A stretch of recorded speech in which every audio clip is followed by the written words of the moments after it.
पाठ का नाम क्या है? धातु एवं अधातु। ठीक है, ये हमारे पाठ का नाम है, धातु एवं अधातु। ये हमारे पाठ का नाम है, धातु एवं अधातु।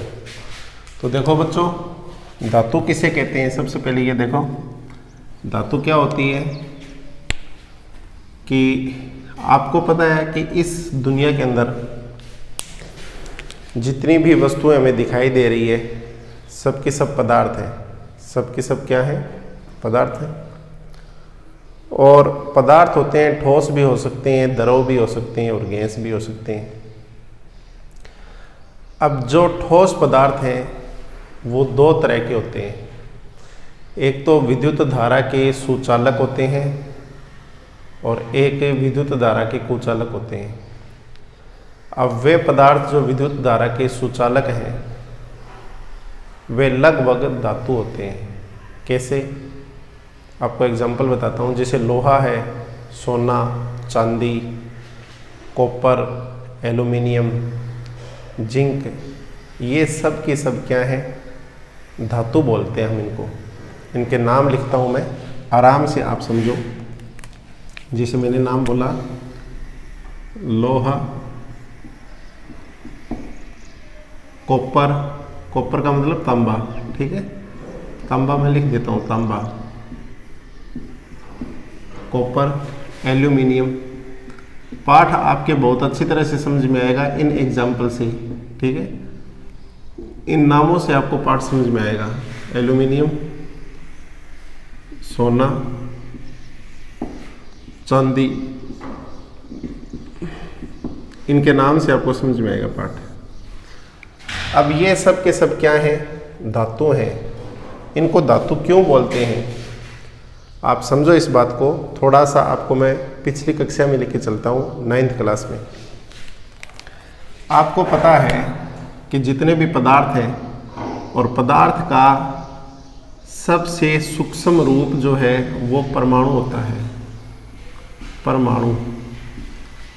यदि ये परमाणु एक ही प्रकार के परमाणु हैं, बहुत सारे, तो उसको हम बोलते हैं तत्व।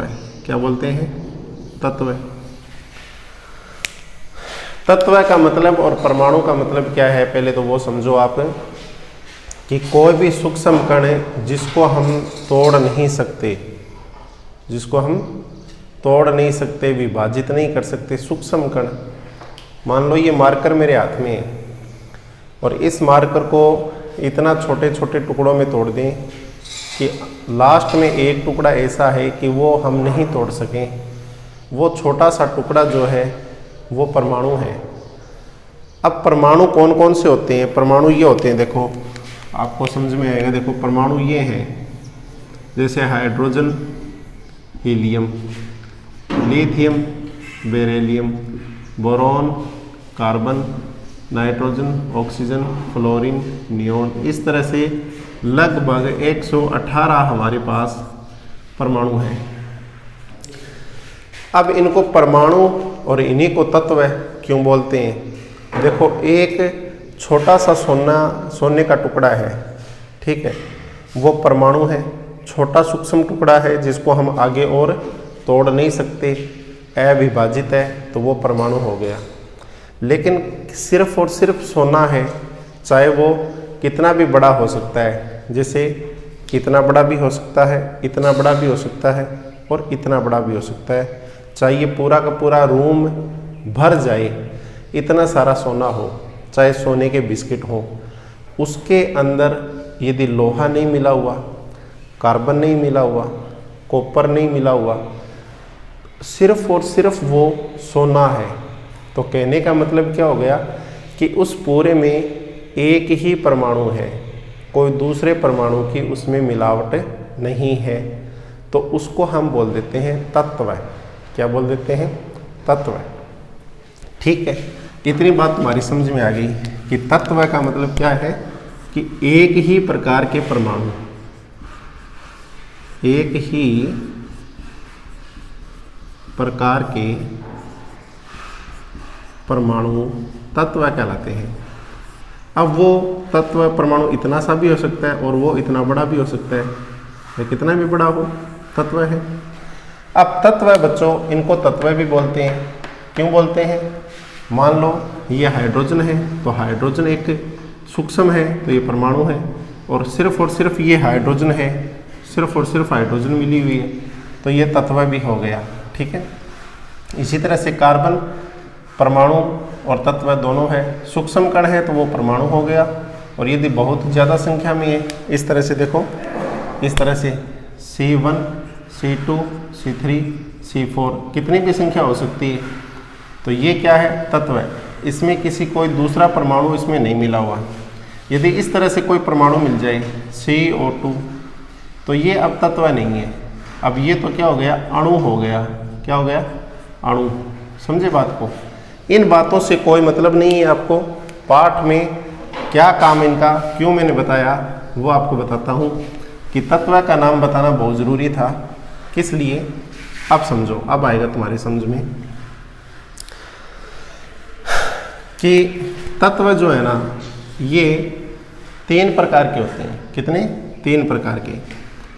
धातु हो सकता है, और अधातु हो सकता है, अधातु, और उपधातु हो सकता है, उपधातु हो सकता है। अब धातु का मतलब क्या है? आपको पता है कि जितने भी पदार्थ हैं उन पर आवेश होता है।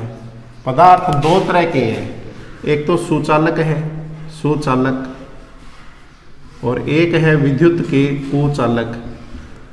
कुचालक का नाम बताऊं, जैसे मान लो लकड़ी है, सूखी हुई लकड़ी, जैसे प्लास्टिक है, प्लास्टिक है, ये सब के सब क्या हैं बच्चों? ये कुचालक हैं। लेकिन सुचालक कौन कौन है? सुचालक तो है लोहा, एल्यूमिनियम, कॉपर, सोना, चांदी, ये सब क्या है? सुचालक है। तो ये सुचालक और कुचालक का मतलब क्या है कि कुचालक पर कोई आवेश नहीं है, तो सुचालक जो है ना वो धातु है। अब धातुओं पर क्या होता है? धन आवेश होता है। ये धन आवेश होता है धातुओं पर। अधातुओं पर ऋण आवेश होता है। अधातुओं पर क्या होता है? ऋण आवेश होता है। अब उपधातु किसे कहते हैं? उपधातु का मतलब है कि ये धातु और अधातु, या धातु और धातु, या अधातु अधातु। आप इतना ही लिखो, धातु और अधातु का सममांगी मिश्रण उपधातु कहलाता है। ठीक है, इतनी बात तुम्हारे समझ में आ गई। धातु धनावेशी होते हैं। धन आवेश वे तत्व जिन पर धन आवेश होता है उन्हें हम धातु कहते हैं। वे तत्व जिन पर ऋण आवेश होता है उन्हें हम अधातु कहते हैं। अब धातु जो है उसकी बात करते हैं। ये नाम सारे मैंने आपको बता दिए, थोड़ी सी डिटेल मैंने आपको पाठ से अलग बताइए ताकि पाठ आपके समझ में रहे कि धातु आई कहाँ से। धातु तो तत्व है। ठीक है, अब मैं आपको धातु के बारे में बताता हूँ कि धातु क्या चीज़ है। पूरी डिटेल इसकी हम करते हैं। धातु तो देखो बच्चों, तत्व के अकॉर्डिंग हमने क्या बोला कि वे परमाणु या आप लिख सकते हो तत्व जिन पर धनावेश हो उन्हें धातु कहते हैं। उन्हें धातु कहते हैं।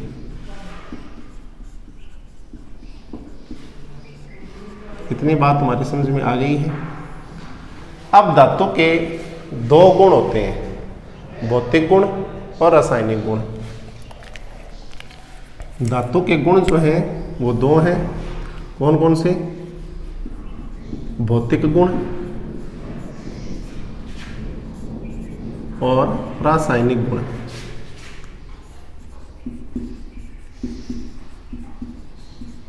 रासायनिक गुण। अब ये दोनों बातें समझो, भौतिक का मतलब क्या है, रासायनिक का मतलब क्या है। अब सुनो,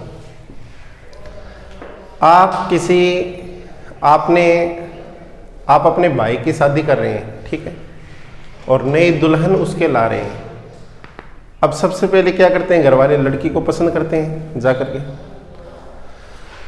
आपने लड़की की हाइट देखी, आपने देखा कि हाँ ये लंबी है और सफ़ेद रंग है यानी भूरी है, तो आप खुश हो गए, ठीक है, लड़की आपको पसंद आ गई। उसके लंबे लंबे बाल हैं, लंबी उसकी हाइट है और रंग गोरा है, तो आपको वो पसंद आ गई। इसको बोलते हैं भौतिक गुण। इसको क्या बोलते हैं, भौतिक गुण। बाहर से आपको देखने पर पता लगे कि ये कैसी है, लंबी है या ये पतली है, या इसके तार बनाए जा सकते हैं, या ये ठोस है, ये क्या इससे ध्वनि उत्पन्न हो रही है, ये सारी बातें भौतिक गुण में आएगी बाहर से देखने पर। जैसे आपने नई दुल्हन को क्या देखा कि खूबसूरत है, लंबे बाल हैं और रंग गोरा है, ये सारी चीज़ें आपने देखी और आपने पसंद कर लिया। लेकिन जब वो घर पे आती है कुछ दिन बाद, उसका नेचर आपने देखा कि उसके बोलने का तरीका क्या है और किसी बात को समझने का तरीका उसका क्या है, और किसी बात को सुन कर के वो कैसा रिएक्ट करती है, वो कैसा रिएक्ट करती है, उसको गुस्सा कितना आता है, उसके अंदर ठंडापन कितना है, ये अंदर वाली बातें उसकी आपको बाद में पता चली, ये बोलते हैं इसको रासायनिक गुण। तो देखो, ये तो एक समझाने के लिए मैंने बोला ना आपको। अब धातु की बात करते हैं। भौतिक गुण में बच्चों हम देखेंगे नंबर 1, धातुओं की कठोरता देखेंगे। कठोरता, तो धातुओं की कठोरता क्या है, कठोरता का मतलब क्या है कि धातु तो ठोस होती है। धातु क्या होती है, धातु ठोस होती है,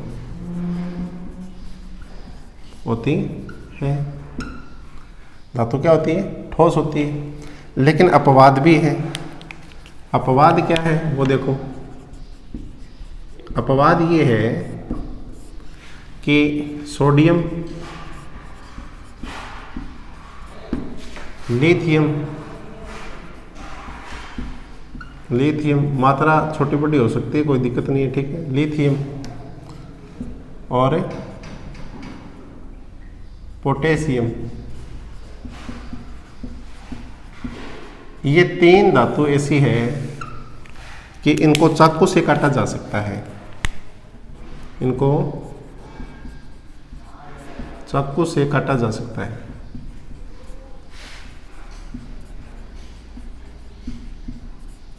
मतलब क्या हुआ कि इन तीनों को चाकू से काटा जा सकता है, ये ठोस नहीं है, ठीक है। तो सबसे पहली बात आपको ये समझ में आ गई कि सभी धातुएं तो ठोस होती है, सभी धातु ठोस होती है, लेकिन सोडियम, लिथियम और ये आपकी कौन सी पोटेशियम, ये क्या होती है, मुलायम होती है और इन्हें चाकू से काटा जा सकता है। इतनी बात आ गई समझ में। अब इसके अलावा और बात सुनो आप, ये तीनों ही धातु ऐसी भी है, लिख देता हूं मैं, सोडियम ऐसी धातु है, ऐसी धातु है कि वायुमंडल में खुला छोड़ने पर, वायु में खुला छोड़ने पर आग पकड़ लेती है,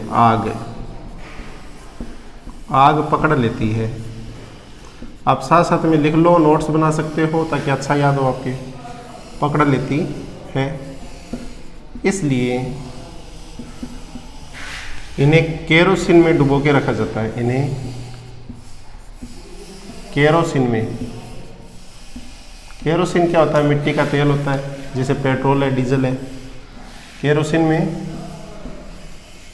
डुबो कर रखा जाता है। डुबोकर रखा जाता है। ये बात आप याद रखो। सोडियम एक ऐसी धातु है कि वायु में खुला छोड़ने पर वो आग पकड़ लेती है, इसलिए उसको केरोसिन के तेल में डुबोकर रखा जाता है। तो एग्जाम में यही प्रश्न आता है, सीधा एग्जाम में ये प्रश्न आता है कि सोडियम जैसी धातु को केरोसिन के तेल में डुबोकर क्यों रखा जाता है। ठीक है, तो आप क्या लिखेंगे, क्या लिखेंगे इसमें कि वायु में खुला छोड़ने पर आग पकड़ लेती है, इसलिए इसे केरोसिन में डुबोकर रखा जाता है। तो ये बात क्या हो गई, कठोरता की बात हो गई। ठीक है, कि धातु क्या होती है, कठोर होती है। अब नंबर 2 बात करते हैं इसी की, धातुओं की चमक देखते हैं। चमक, चमक भौतिक गुण की बात हो रही है ना, चमक की बात करें। चमक, धातुओं में धात्विक चमक होती है। धातुओं में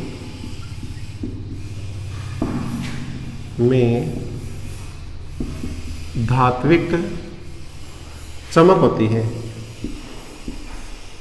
चमक होती है। सबसे ज्यादा चमकदार धातु कौन सी है, सोना। जैसे कि सोना है, बहुत चमकता है, क्या होता है ये, चमकदार होता है। और चांदी भी क्या होती है, चमकदार होती है, चांदी आदि। ये भी इसका भौतिक गुण हो गया धातु का। धातुओं में धात्विक चमक होती है, सोना चांदी आदि। ये बात आप इसमें लिख दोगे। फिर उसके बाद में हम बात करते हैं धातुओं का रूप। रूप कैसे, वो देखो रूप कैसे कि सभी धातुएं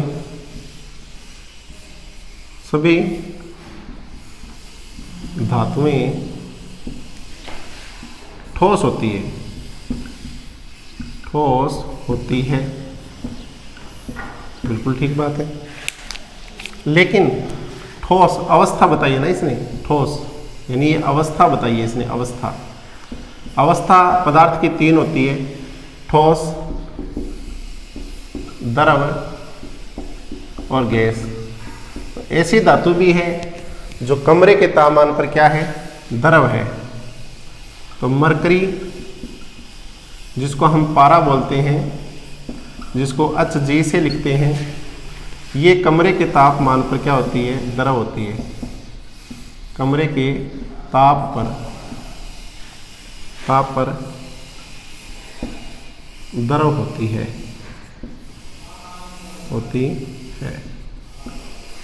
ये बात आपके समझ में आ गई होगी।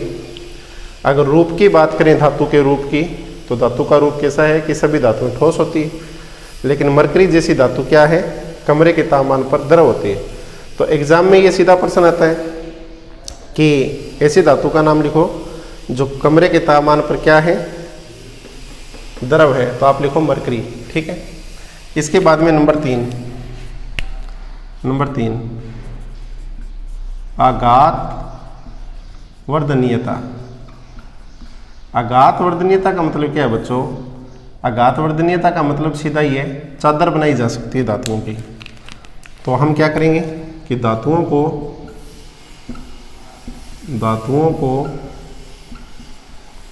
पेट कर उनकी चादर बनाई जा सकती है, चादर बनाई जा सकती है। ये बात आपके समझ में आ गई होगी। जैसे लोहा है, अब आपके घर में लोहा धातु के संदूक, पेटी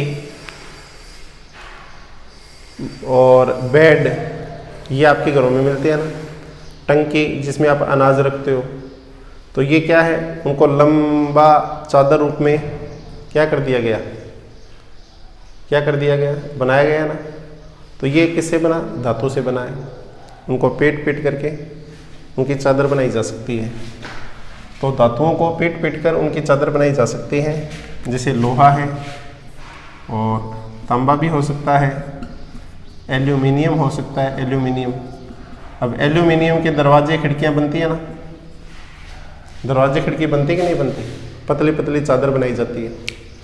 चादर का नाम क्यों आया, जैसे बेड शीट है, माचे के ऊपर, बेड के ऊपर आप बेड शीट लगाते हो तो वो क्या कैसी होती है, चादर है, वो पतली परत है। तो उसी तरह से पतली परत किसकी बनाई जाती है, धातुओं की बनाई जाती है। और एल्यूमिनियम की पतली परत को किस में काम में लिया जाता है, ब्याह शादी के अंदर रोटियों को ढकने में काम में लिया जाता है, ताकि वो क्या ना हो, क्या ना हो, गर्म ना हो, ठीक है, ठंडी ना हो। तो ये 3 नंबर क्या हो गया, आघातवर्धनीयता। धातुओं को पीट पीट कर उनकी चादर बनाई जा सकती है। इस गुण को क्या कहते हैं, आघातवर्धनीयता कहते हैं। नंबर 4 आगे देखो। आज ये पूरा पाठ करेंगे हम आराम से, और कहीं नहीं जाना है, आप साथ में बने रहो और आराम से देखते रहो। पाठ को सीखना है तो आराम से सीखना पड़ेगा, भागोगे तो नहीं सीख पाओगे, ठीक है। अगर बात करूँ मैं आगे 5 नंबर तन्यता की। तन्यता का मतलब देखो तय से, तय से मतलब है तार। तार, तार का मतलब क्या है कि धातुओं के तार बनाए जा सकते हैं। धातुओं को खींच कर उनके तार बनाए जाते हैं, उनके तार बनाए जाते हैं। जैसे सबसे ज्यादा तन्य धातु है सोना। सबसे ज्यादा तन्य धातु कौन सी, सोना सबसे ज्यादा तन्य धातु है। 1 ग्राम सोना यदि तुम्हारे पास है, 1 ग्राम, ओनली 1 ग्राम, 1 ग्राम सोना है तो उससे 2 किलोमीटर लंबा तार बनाया जा सकता है। 2 किलोमीटर लंबा तार बनाया जा सकता है। सबसे ज्यादा तन्य धातु का नाम लिखो तो आप लिखोगे सोना। सोना सबसे ज्यादा तन्य धातु है, इससे सबसे ज्यादा लंबा तार बनाया जा सकता है। आगे बात समझ में। अब इसके बाद में 6 नंबर बहुत ही इंपॉर्टेंट बात है। 6 नंबर पॉइंट जो है, धातुओं की विद्युत के साथ, विद्युत धारा के साथ क्या देखें, सुचालकता देखें कि विद्युत व उष्मा की कैसी है। ये विद्युत व उष्मा की चालक, ये सारे भौतिक गुण है बच्चों, सब के सब भौतिक गुण है। विद्युत व उष्मा की चालक, तो सभी धातुएं जैसे सोना चांदी, सभी धातुएं विद्युत व उष्मा की सुचालक होती है, सुचालक होती है, सुचालक होती है। लेकिन अपवाद भी है। अपवाद क्या है, याद रखो अपवाद को, एग्जाम में ये अपवाद ही पूछा जाता है। क्या अपवाद है, अगर आपके पास है लेड और पारा, कौन कौन सी, लेड है पीबी, लेड, और आपके पास है पारा यानी HG, पारा जिसको मैं मरकरी बोल रहा हूँ। ये दोनों क्या हैं, विद्युत के कुचालक हैं, विद्युत के व उष्मा के कुचालक, ठीक है, विद्युत के कुचालक है। और सुचालक कौन कौन सी धातु है, जैसे सोना, लोहा, चांदी, चांदी सर्वाधिक सुचालक होती है। तांबा, तांबे के तार बनाए जाते हैं ना, कॉपर के तार बनाए जाते हैं हमारे घरों में। जो फिटिंग होती है उसके अंदर कौन से तार है, तांबे धातु के तार है। तांबा का ही दूसरा नाम क्या है, कॉपर। क्या नाम है बच्चों, कॉपर नाम है, ठीक है। ये सारी बात हो गई हमारी। अब मैं इसको भी साफ कर देता हूँ। 6 बातें ये इंपॉर्टेंट बातें हो गई।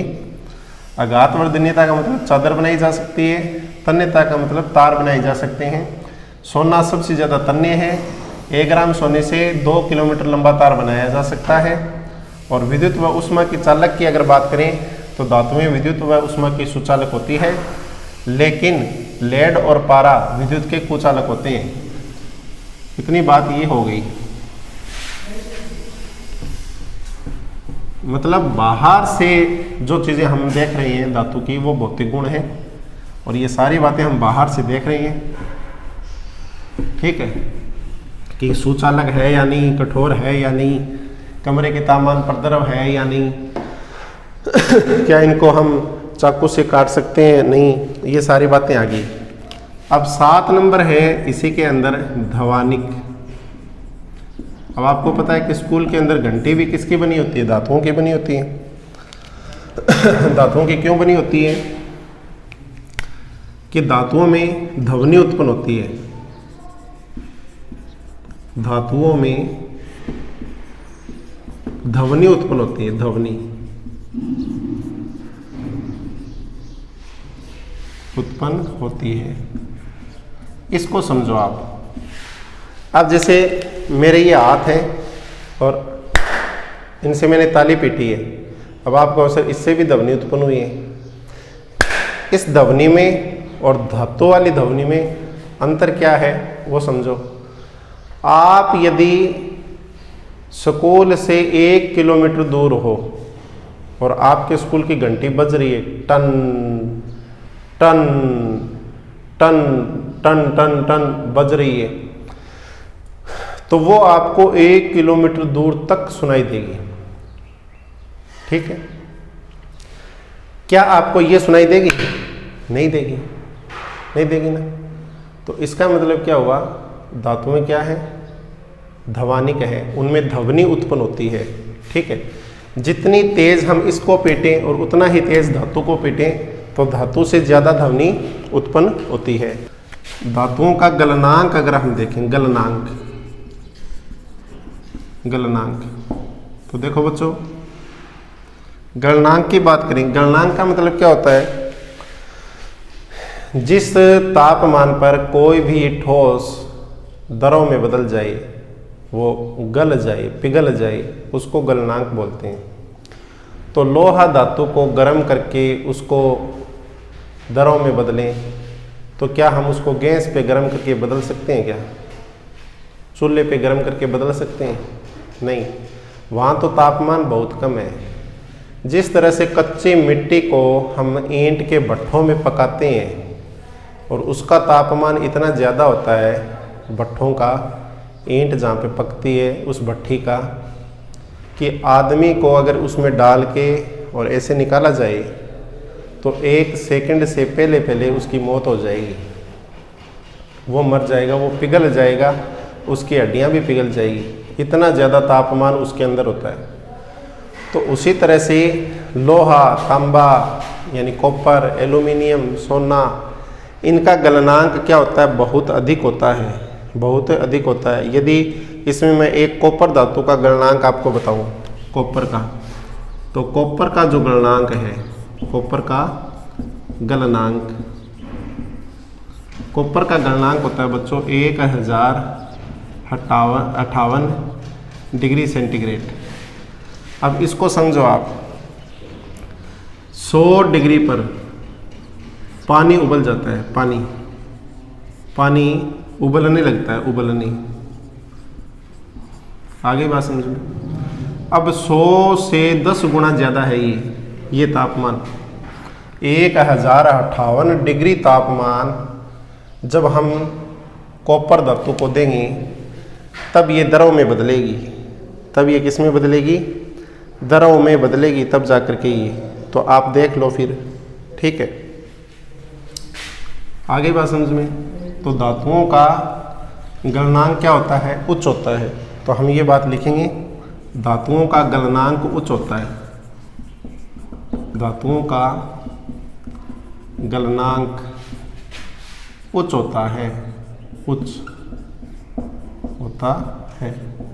तो ये सारी बातें क्या हो गई, धातुओं के भौतिक गुण हो गए ये सारे, ठीक है।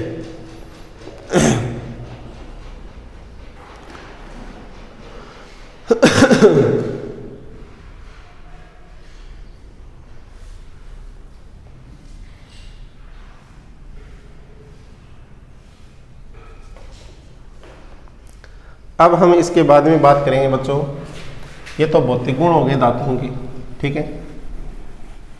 ये सब के सब क्या हो गए, धातुओं के भौतिक गुण। अब हम बात करेंगे अधातुओं की। धातु का तो हो गया, अधातु की बात करेंगे। अधातु की, अधातु के भौतिक गुण क्या हैं वो देखो पहले। इनके रासायनिक गुण, दोनों के रासायनिक गुण बाद में करेंगे। अधातु के भौतिक गुण, भौतिक गुण ये देखो पहले। तो अधातु का उदाहरण मैं आपको बता देता हूं, जैसे हाइड्रोजन है, ऑक्सीजन है O2 H2, क्लोरीन है, ये याद रखना। कार्बन, कार्बन भी क्या है, अधातु है। अब अधातुएं क्या होती है, द्रव होती है। यदि इनके रूप की बात करें, हम अधातुओं के रूप की बात करें तो अधातु कैसी होती है बच्चों, अधातु द्रव होती है। अधातुएं द्रव होती है, द्रव।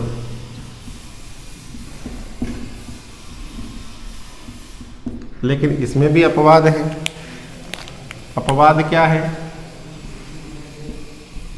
अपवाद क्या है, अपवाद ये रही कार्बन। कार्बन अधातु होते हुए भी, अधातु होते हुए भी, होते हुए भी क्या होता है, ठोस होता है। अब ठोस तो धातु होती है, लेकिन ये अधातु होते हुए भी क्या है, ठोस है। होते हुए भी ठोस है, ये लिख दो। कार्बन क्या है बच्चों, अधातु होते हुए भी, अधातु होते हुए भी क्या है, ठोस है। और कार्बन हाइड्रोजन से मिलकर के सर्वाधिक यौगिक बनाता है। और उन यौगिकों को हम क्या कहते हैं, क्या कहते हैं उनको, क्या कहते हैं रे, हाइड्रोकार्बन कहते हैं ना। तो इसी तरह से अगर धातुओं की हम ये बात करें, धात्विक चमक की, जिस तरह से हमने धातु की है ना, इसी तरह से अधातु की धात्विक चमक देखें। धात्विक चमक, तो अधातु में कोई धात्विक चमक नहीं होती, ठीक है। अधातुओं में धात्विक चमक नहीं है, धात्विक चमक नहीं होती, नहीं होती है, ठीक है। लेकिन इसमें भी अपवाद है। अपवाद से तो भरा पड़ा है ना ये पाठ। अपवाद कौन कौन अपवाद है, एक तो आपकी आयोडीन, ये एग्जाम्पल जो एक ही दे रखे ना बुक में वही लिख देता हूँ। आयोडीन, आयोडीन जो है ना ये अधातु है लेकिन फिर भी चमकीली होती है। आयोडीन चमकीली होती है। अब पेपर में ये प्रश्न आता है, पेपर में ये प्रश्न आता है कि आयोडीन ऐसी अधातु का नाम लिखो जो चमकीली होती है। कैसी हो, चमकीली, ठीक है। तो आप आयोडीन का नाम लिखेंगे।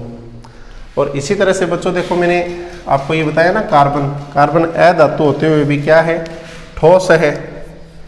अधातु होते हुए भी क्या है, ठोस है। और इसके ठोस रूप कौन कौन से हैं वो भी देख लो।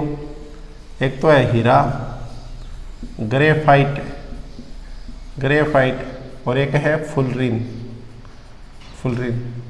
ये कार्बन के अपर रूप हैं। अपर रूप का मतलब क्या है, जिस तरह से प्लास्टिक है, अब प्लास्टिक की थैली भी होती है और प्लास्टिक की कुर्सी भी होती है। प्लास्टिक का पाइप भी होता है ना। तो प्लास्टिक तो एक है पर उसके रूप अलग अलग हैं, कुर्सी के रूप में, थैलियों के रूप में और पाइप के रूप में। इस तरह से अलग अलग रूप है प्लास्टिक के। बाल्टी भी हो सकती है प्लास्टिक की, बहुत सारे रूप हैं प्लास्टिक के। तो कहने का मतलब क्या है, कोई एक ही पदार्थ है, एक ही परमाणु है, जैसे कार्बन एक परमाणु है पर उसके बहुत अलग अलग रूप हैं, तो उसको हम अपर रूप कहते हैं। तो इसी तरह से कार्बन, हीरा, ग्रेफाइट, फुलरिन, ये इसके अलग अलग रूप हैं और ये तीनों रूप जो है इसके ठोस होते हैं। क्या होते हैं बच्चों? ठोस होते हैं ये तीनों रूप। ठीक है, ये बात तुम्हारे दिमाग में आ गई ना। देखो कठोर है ये तीनों की तीनों, लेकिन फिर भी क्या है, अधातु है। फिर आगे देखो आघातवर्धनीयता। जिस तरह से हमने धातु के अंदर देखा था ना आघातवर्धनीयता का गुण, उसी तरह से इसमें देखते हैं आघातवर्धनीयता। आघातवर्धनीयता अगर अधातु की बात करें कि इनमें क्या इनकी चादर बनाई जा सकती है? नहीं बनाई जा सकती। अधातुओं की चादर नहीं बनती। अधातुओं में आघातवर्धनीयता का गुण नहीं होता। आघातवर्धनीयता का गुण नहीं होता। ठीक है बच्चों, आज थोड़ी तबीयत खराब है इसलिए मैं थोड़ा सा इस तरह से आपको पढ़ा रहा हूँ। नहीं होती, लेकिन अधातुएं भंगुर प्रकृति की होती है। आघातवर्धनीयता का गुण तो नहीं है, लेकिन ये भंगुर होती है। भंगुर का मतलब क्या होता है, जैसे कोई लड्डू दे दिया आपको, आपने उसको ऐसे किया और वो फूट गया, चूरा चूरा हो गया, इसको भंगुर बोलते हैं। जैसे नमक का कोई डड़ा है, ढेला जिसको बोलते हैं, ठीक है, इतना बड़ा, अब उसको हाथ लगाया, ऐसे किया, करते ही वो फूट गया। उसी तरह से भंगुर प्रकृति होती है अधातुओं में। जैसे ग्रेफाइट है, ग्रेफाइट का उदाहरण क्या है, जो आप लिखने वाली पेंसिल काम में लेते हो ना, उसके अंदर जो नोक होती है जिससे आप लिखते हो। अब पेंसिल तो ये है ऊपर, और लिखने वाला काम कौन करती है? ये करती है ना, ये अंदर वाली, ये डॉट, ये जो है ये ग्रेफाइट है। ऊपर तो इसके ऊपर लकड़ी होती है पूरी, ठीक है, पेंसिल पर। ये ग्रेफाइट है। इस ग्रेफाइट को पकड़ो, ऐसे करो, टूट जाएगा, है ना। तो अधातुओं में आघातवर्धनीयता का गुण नहीं होता, ये भंगुर होती है। ये बात इसमें आ गई। ठीक है बच्चों, सारी बातें इसमें आ गई है, कोई चीज़ हमने इसमें नहीं छोड़ी है। ठीक है। और देखो, और बात मैं बता देता हूँ आपको। जिस तरह से कमरे के तापमान पर मरकरी धातु थी, होना तो चाहिए इसको ठोस। क्या होना चाहिए इसको? ठोस, लेकिन ये द्रव थी। क्या थी? द्रव। उसी तरह से अधातु है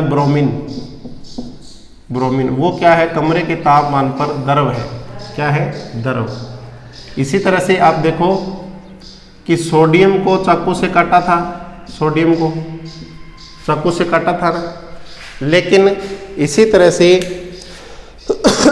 अगर मैं बात करूं किसकी,